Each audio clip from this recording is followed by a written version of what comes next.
Olá para todos, é com grande satisfação que dou início a esse curso, A Terapêutica da Alma.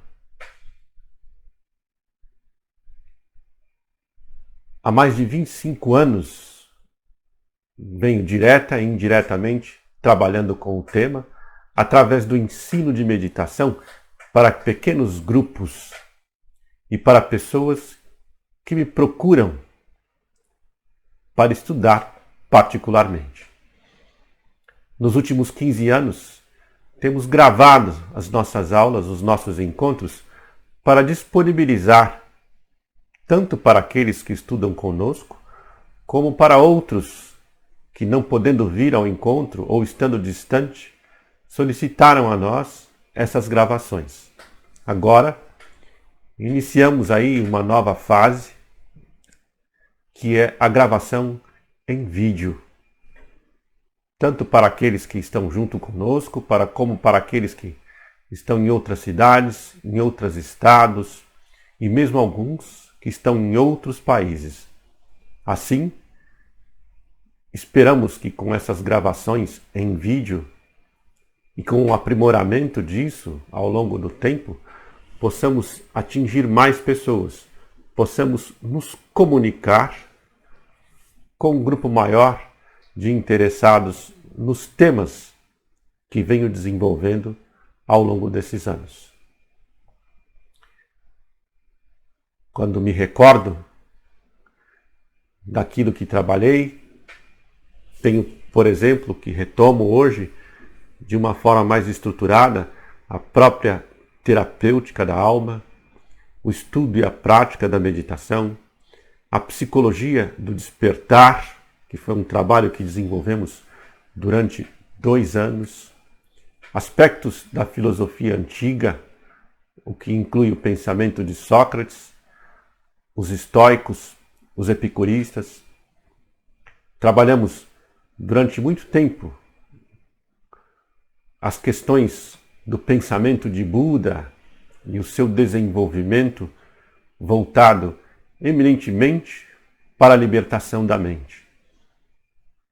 Trabalhamos durante um tempo bastante considerável e interessante, tanto com a filosofia do Vedanta quanto com o pensamento do Raja Yoga, que foi desenvolvido por Patanjali através do seu Yoga clássico, um pequeno livreto de 196 aforismos que trazem em si a essência do que é o Yoga. Eu diria que no centro de todos esses ensinamentos possíveis, e outros ainda que não me recordo agora e não cito, está a meditação, enquanto um exercício espiritual. E aqui entra um tema bastante importante, que é a espiritualidade.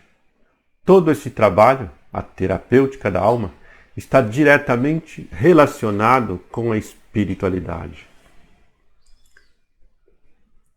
A espiritualidade aqui, para nós, nesses encontros, tem característica muito específica. Ela não depende tanto da fé, mas sim do trabalho com o autoconhecimento. E ela não depende tanto da religião, mas sim da religiosidade. A definição de religiosidade, para mim, é muito próxima daquela proposta por Krishnamurti, quando diz que a pessoa verdadeiramente religiosa é aquela interessada no inteiro processo da vida. Outra frase muito marcante sobre a religiosidade e a religião, me lembro que certa vez foi perguntado ao Dalai Lama sobre a sua religião, o budismo. E ele, como resposta, disse: o budismo não é minha religião. O budismo é minha filosofia. A minha religião é a bondade. Creio que por esses 2 aspectos, por essas 2 definições do que vem a ser religião e religiosidade, é que podemos começar a pensar esses nossos encontros, a terapêutica da alma. Hoje, inicio justamente o primeiro tema, a terapêutica da alma. No transcorrer do curso, vamos conversar mais sobre meditação, os exercícios espirituais, a psicologia do despertar, a filosofia perene, que também foi um outro curso que trabalhamos durante bastante tempo. Então hoje vamos dar início ao tema que vai nortear os nossos encontros como um todo.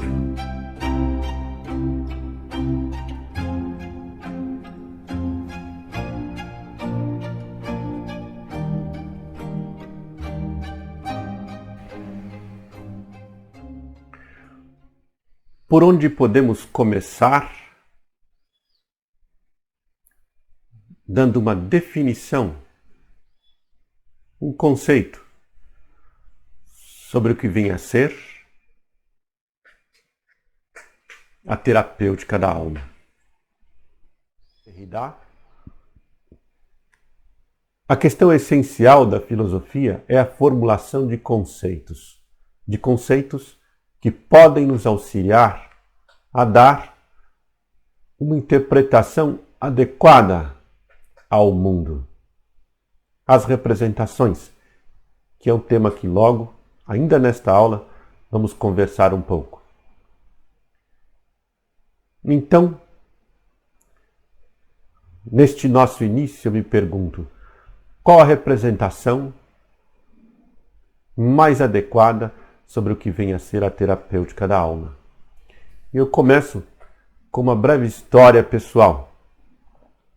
Eu me recordo que isso há mais de 40 anos, eu estava bem no início da minha adolescência, aí por volta dos meus 12, 13 anos, minha mãe e minhas irmãs começaram a frequentar a Seichonoye. Num dado momento, não sendo nem frequentador assíduo, nem estudioso do assunto, até devido à minha própria idade, lembro de pegar um pequeno livro do professor Masaharu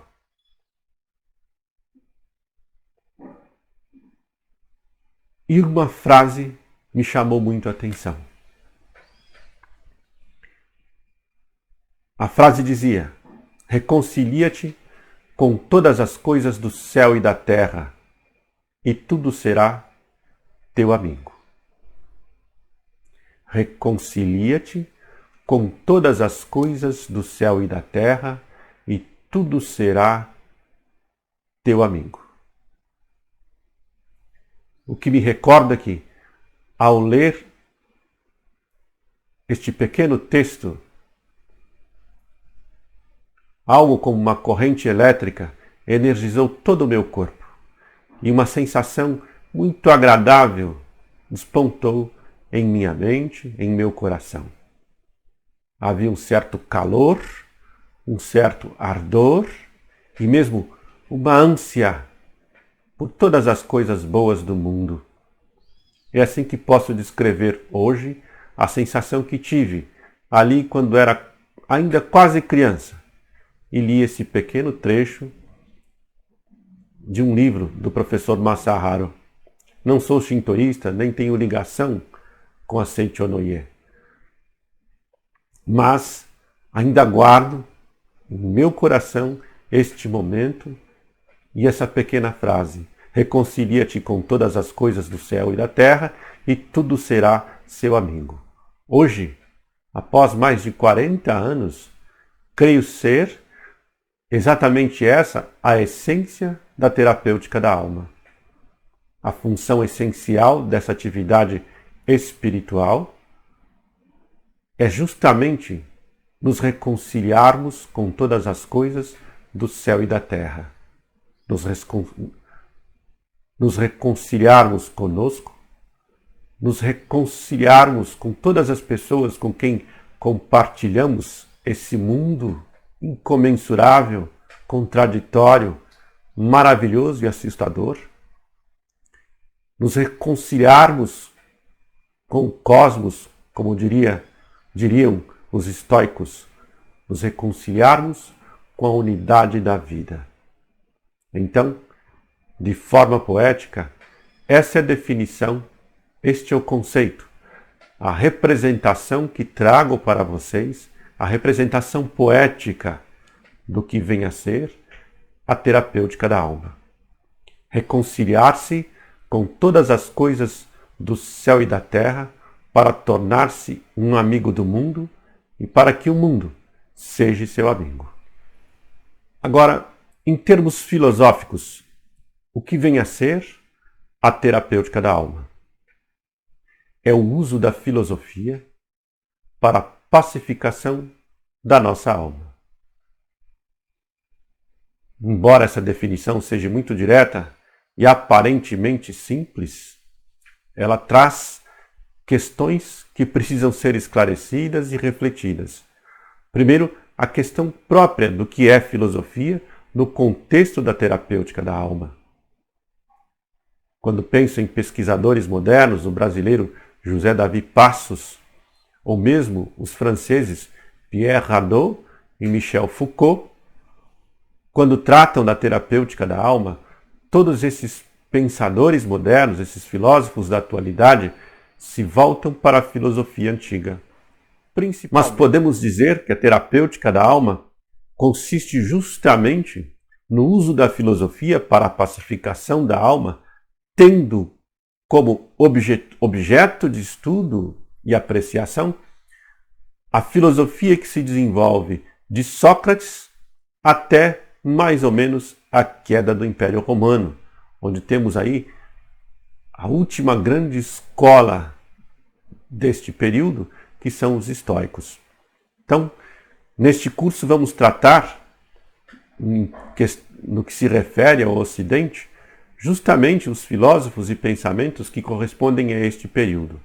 Mas também faremos uso de toda a sabedoria oriental, que pode ser chamado, por se assemelhar bastante às preocupações dos filósofos antigos no Ocidente. Essa sabedoria oriental também pode ser chamada de filosofia.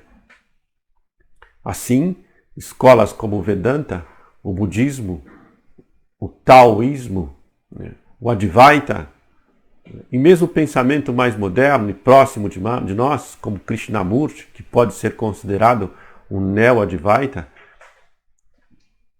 Enfim, todo esse conjunto de pensamentos, saberes e sabedorias e conhecimentos farão parte desse curso. Na definição básica, portanto, na definição filosófica do tema, a terapêutica da alma é quando, fazendo uso de todo esse conjunto de sabedoria que está à nossa disposição pelo próprio desenvolvimento espiritual da humanidade, quando fazemos uso deste conhecimento para a pacificação da nossa interioridade. E em que consiste essa pacificação? Esse é um tema importante. Esta é uma questão que precisa ser avaliada com muito cuidado e dedicação. Quando pensamos na pacificação da nossa alma, eu creio que, no que se refere à terapêutica, duas questões são importantes, ou duas dimensões da vida humana. A primeira dimensão, a da busca da felicidade. A segunda dimensão, a da necessidade de se libertar do sofrimento. Assim, eu creio que todo ser humano está envolvido com esta luta. A necessidade de ser feliz ou de se sentir-se pleno e completo. E a necessidade de não sofrer mais, ou de ao menos não viver de uma forma tão atribulada em um mundo tão capaz de gerar em nós inúmeros quadros de dor e desespero. A terapêutica da alma, portanto, tenta nos apontar dois caminhos essenciais.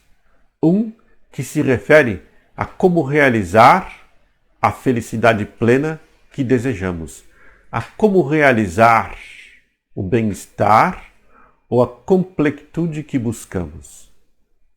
O segundo é como nos libertar, como nos purificar daquilo que nos causa tanto sofrimento.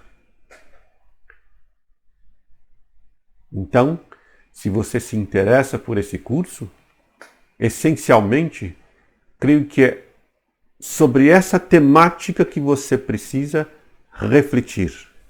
E, se possível, fazer as suas anotações. Isso eu aprendi há muitos anos. Anote, faça registro. Não deixe que tudo fique somente na sua mente ou na sua cabeça. Eu mesmo, agora conversando com vocês, tenho aqui as minhas anotações, as minhas referências e reflexões, não só sobre os temas que vamos conversar, mas sobre aquilo que me provoca, sobre aquilo que me interessa.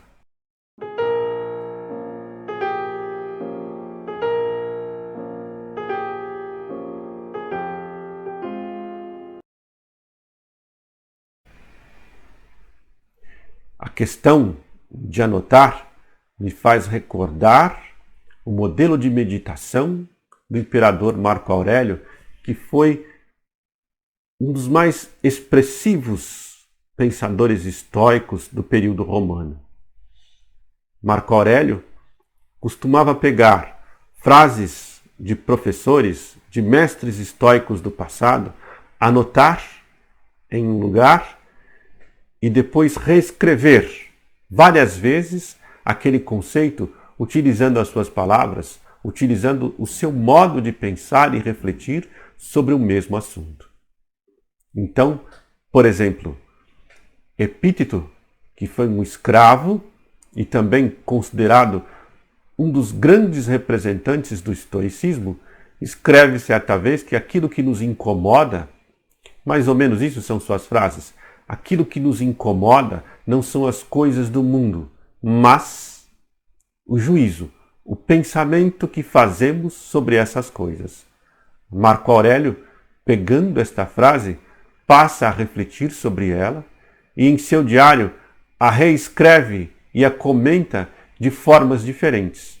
Tudo isso num exercício meditativo de tentar fazer com que aquele conhecimento colocado, disponibilizado por Epíteto, pudesse fazer parte do seu coração. É muito importante compreender esse exercício meditativo, porque ele não só coloca que a meditação é muito mais ampla do que aquilo que imaginamos, pois em geral, quando as pessoas pensam em meditação, pensam nessas práticas quiescentes, onde nós nos sentamos numa cadeira ou numa almofada e nos concentramos num único objeto. Embora a meditação deva incluir a prática e o exercício da concentração, ela é muito mais ampla que isso. Como costumo dizer, a meditação não se trata de um conjunto de práticas e exercícios, mas sim da edificação, da construção de uma cultura, da construção de uma forma de aprender a olhar o mundo, onde possa haver a reconciliação com todas as coisas do céu e da terra. Eu costumo dizer que toda a vida humana é, na verdade, uma grande meditação da alma.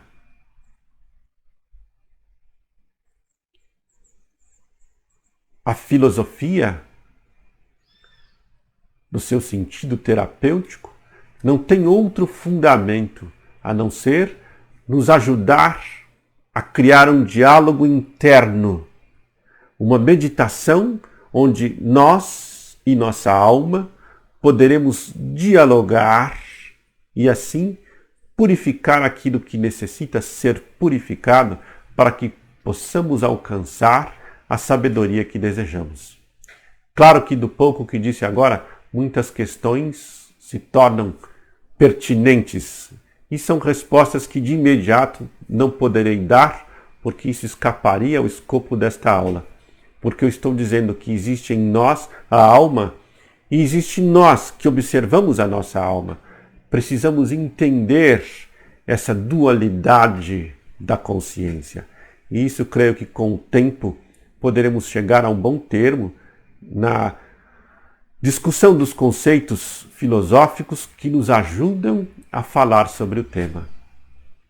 De qualquer forma, não pretendo em uma única aula responder todas as perguntas e nem creio que seja importante que eu lhes responda todas as suas dúvidas e perguntas. Acho que o mais importante é que você faça das suas dúvidas não uma necessidade de resposta, mas toda a construção de um processo de autoformação. É importante compreender que as dúvidas não têm fim. Os questionamentos não terminam nunca. E nunca há uma resposta definitiva para as nossas questões. A pacificação da alma, que é aquilo que é a grande promessa da terapêutica da alma, não se refere a obtermos uma resposta que possa dar conta das nossas dificuldades com relação ao mundo. A terapêutica da alma é a construção de uma vida ética, não simplesmente cognitiva. Uma vida ética, aquela que é pautada pela correção das nossas ações, dos nossos pensamentos e principalmente das nossas emoções e sentimentos. Portanto, a terapêutica da alma não visa nos dar conceitos que nos respondam às nossas dúvidas, mas nos dar um modo de vida que possa fazer dessas dúvidas também fonte de bem-estar, também fonte de interesse. Eu diria que um exemplo muito bom para ser estudado sobre isso é Sócrates. Isso pode-se dizer que Sócrates é o grande iniciador da terapêutica da alma no Ocidente. Sócrates fez das questões, das perguntas, todo o seu modelo filosófico. Para Sócrates, a sabedoria começa com o reconhecimento da própria ignorância. Este é um ponto essencial e até me recorda uma frase de Krishnamurti. Krishnamurti costumava dizer mais ou menos isso. Quando deixamos de ser obtusos, quando passamos a ser capazes de ver a nossa obtusidade. Este é um ponto bastante importante. A primeira questão essencial de todos nós é aprendermos a olhar para nós e vermos as nossas limitações. Vermos aquilo que, ao invés de nos auxiliar a viver bem neste mundo, nos escraviza, nos torna cada vez mais densos e pesados, com relações menos propensas à harmonia e ao bem-estar. Todo o trabalho da terapêutica não consiste na acumulação de saberes, mas na purificação daquilo que não nos serve, na purificação de uma condição mental que gera sofrimento. No budismo, a libertação dessa condição mental que gera sofrimento é chamado de renúncia. Para acompanharmos o pensamento de Buda e compreendermos o que ele chama de renúncia, iniciamos pela compreensão da compaixão. A compaixão é o esforço de ajudarmos a nós mesmos e aos outros, de nos libertarmos do sofrimento. E quando temos autocompaixão, temos renúncia, no sentido em que a autocompaixão significa libertar-se da mente, renunciar à mente que gera sofrimento. Portanto, Buda nos alerta que a renúncia não tem exatamente ligação com as condições exteriores da nossa vida. Não renunciamos a objetos, não renunciamos a pessoas, amigos diretamente. Renunciamos sim às condições da nossa mente. Na terapêutica da alma, este é um ponto de grande importância, pois ele pode nos ajudar a economizar muito tempo e despendimento de força em coisas que não são tão importantes, como tentar simplesmente mudar a nossa alimentação, mudar certos hábitos e chamar isso de espiritualidade. A espiritualidade é sempre um trabalho interior, embora deva, possa e muitas vezes esteja associado a um comportamento e a criação de condições exteriores mais adequadas ao exercício da espiritualidade. Mas em sua essência, a espiritualidade é sempre um trabalho interior. Sócrates, como o primeiro grande reformulador da terapêutica da alma, começa justamente a trabalhar sobre esse princípio da renúncia, trazendo para nós o conceito de autorresponsabilidade. O conceito de que devemos assumir as nossas condições interiores e, a partir disso, transformá-las.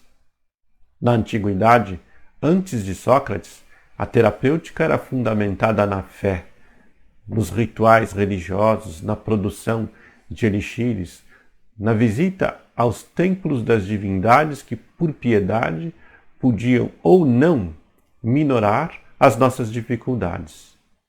Sócrates passa a acreditar, através da sua formulação ética do conhece-te a ti mesmo, ou do cuidado de si mesmo, que essencialmente temos que assumir a nossa própria vida, não simplesmente deixá-la a cargo das divindades ou dos conceitos metafísicos. A autorresponsabilidade em Sócrates, me recordo, tem uma ligação direta com um conceito trabalhado por Eva Pierrakos em um dos seus livros, A Lei do Enfrentamento da Vida. O guia de Eva Pierrakos, seu guia espiritual, está nos dizendo, através da lei do enfrentamento da vida, que cabe a cada um de nós lidar com as condições interiores e com as condições exteriores da nossa vida, trabalhando com afinco, com esforço e dedicação para a transformação de tudo aquilo que pode prejudicar a nós ou prejudicar aos outros. Claro que não estamos sozinhos nesta jornada. Muitos são aqueles que podem de inúmeras maneiras nos ajudar, mas o trabalho mais importante, acompanhando ainda o pensamento de Sócrates, é aquele do autocuidado, aquele em que preciso trabalhar por mim mesmo, nas minhas condições interiores. Quando Sócrates enuncia o autocuidado, ele traz para nós algo muito semelhante à renúncia, que coloquei agora proposta por Buda. No autocuidado de Sócrates, ele nos alerta que não cuide demasiadamente das coisas exteriores, não cuide demasiadamente da política, dos ganhos financeiros, das posses, enfim. Cuide da sua interioridade. Cuide de trabalhar sobre a sua alma para que ela se torne livre e emancipada. Se acompanhamos o pensamento de Michel Foucault e de Pierre Hadot, vamos ver em Sócrates 3 instâncias que são ligadas à terapêutica da alma: o cuidado de si, o domínio de si e o conhecimento de si. Essas são as 3 dimensões importantes a serem desenvolvidas e ainda são.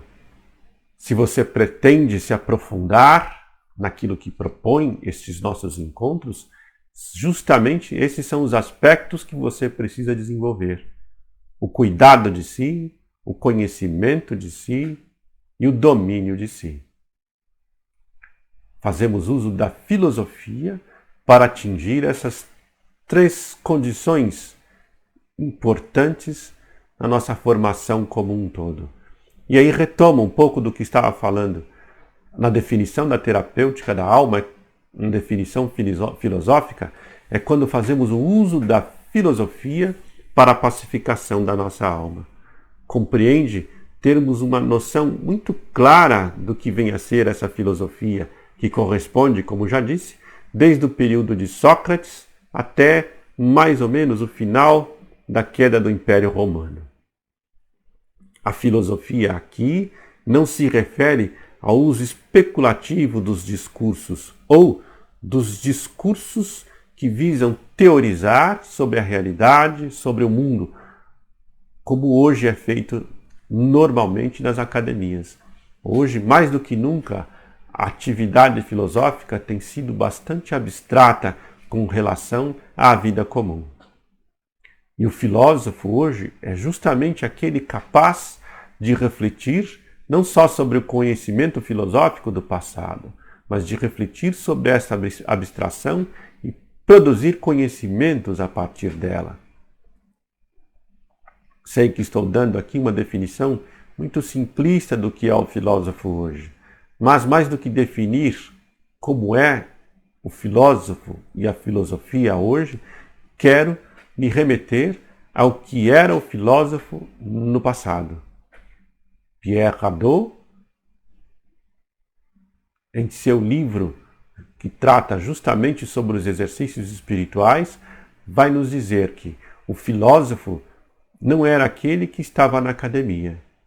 O filósofo poderia ser um escravo, poderia ser uma dona de casa, o filósofo poderia ser um comerciante, um imperador como Marco Aurélio, um senador como Sêneca, um político ou professor como Musônio Rufus. O filósofo poderia ser um homem absolutamente pobre e quase um morador de rua na época, como foi Cleanto.